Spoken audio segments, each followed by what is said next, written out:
தமிழ் நண்பர்கள் அனைவருக்கும் வணக்கம். மொபைலில் அதிகமாக நீங்கள் கேம் விளையாடுறவங்களா இருந்தீங்கன்னா இந்த வீடியோ உங்களுக்காக தான். ஏன்னா இந்த வீடியோவில் நம்ம ஐபெகா அப்படிங்கிற ஒரு கம்பெனியோட கேம் பேடோட ஃபுல் ரிவ்யூவை தான் பார்க்க போகிறோம். இந்த கேம் பேடில் என்னென்ன ஃபீச்சர்ஸ் இருக்குது, இதன் மூலமாக நம்முடைய மொபைலில் வந்து எப்படி கனெக்ட் பண்ணி கேம் விளையாடுறது, நம்முடைய பிசியில் எப்படி கனெக்ட் பண்ணுறது, இது எல்லாத்தையும் வந்து இன்றைக்கி நம்ம தமிழோட டெக்கில் பார்க்க போகிறோம்.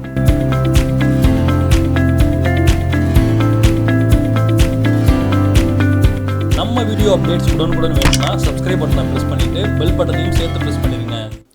இப்போ நம்ம பாக்ஸ் ஓப்பன் பண்ணி உள்ளே என்னென்ன இருக்குன்னு செக் பண்ணலாம். உள்ளே ஒரு ஜாய்ஸ்டிக் இருக்குது,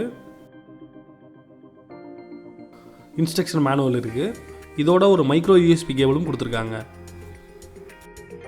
கேம் பேடை பொறுத்தளவில் ஃபுல் அண்ட் ஃபுல் வந்து பிளாஸ்டிக்கில் பில்ட் பண்ணியிருந்தாலும் குவாலிட்டி வந்து சூப்பராக இருக்குது. பட்டன்ஸ் எல்லாமே எக்ஸ்பாக்ஸ் கண்ட்ரோலர் மாதிரி கொடுத்துருக்காங்க. இந்த கிளிப்பை வந்து ரைஸ் பண்ணுறது மூலமாக நம்மளோட மொபைலை வந்து இதில் வந்து ஈஸியாக வந்து ஹோல்ட் பண்ணிக்க முடியும். கிளிப் இருக்கிற இடத்துக்கு கீழே 4 LED லைட்ஸ் கொடுத்துருக்காங்க. இது வந்து ஒன்று வந்து ஒரு மோடுக்கான லைட்.